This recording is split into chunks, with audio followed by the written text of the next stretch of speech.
Obnovljena i dograđena gradska knjižnica Požega nedavno je otvorena i prepuna je kulturnih događanja.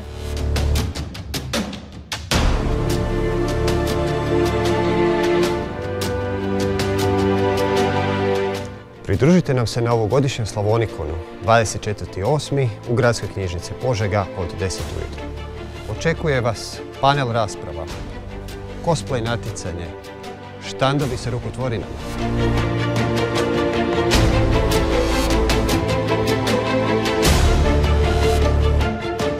Dobrodošli na odjel za mlade i multimediju. Ovdje će se igrati društvene igre i bit će natjecanje u Tekenu 7.